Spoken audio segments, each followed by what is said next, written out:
大家好，我係 Jessie，歡迎收聽國際人口脈搏系列節目。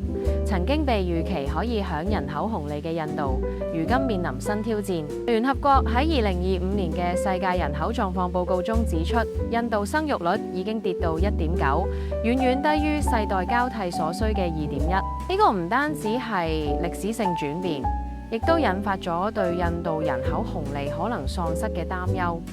過去印度一路都為人口過剩而煩惱，甚至推行過計劃生育。但時至今日，隨住教育同埋醫療水平嘅提升，女性自主權增加，生育率大幅下降。報告顯示，喺1960年，印度婦女平均生近6個小朋友，而家就只係生2個。呢種轉變令到印度由擔心人太多變成憂慮人太少，尤其對於人均 GDP 比較低嘅國家嚟講，好容易陷入未富先老嘅困境。生育率下降已經造成實際影響，部分地區嘅學校因為學生唔夠而被迫關閉或者合併，例如果亞邦同埋北亞坎德邦。有經濟學家仲話應該更常規咁關閉或者合併缺乏學生嘅學校。同時，印度人口老化加速，預計去到2050年，65歲以上人口將會多1倍，甚至可能超過15歲以下嘅兒童。呢個對社會服務會構成巨大壓力。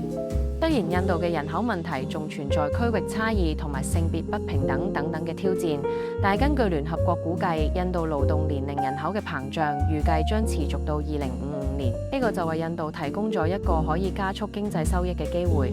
要把握呢波人口紅利嘅關鍵，在於對教育、醫療同埋就業機會嘅持續投資。印度可唔可以成功轉型，避免未富先老嘅困境，將會係未來一大考驗。好啦，今日國際人口脈搏嘅節目就講到呢度，你哋對呢個議題又有咩睇法呢？歡迎留言同我哋分享，下次再見。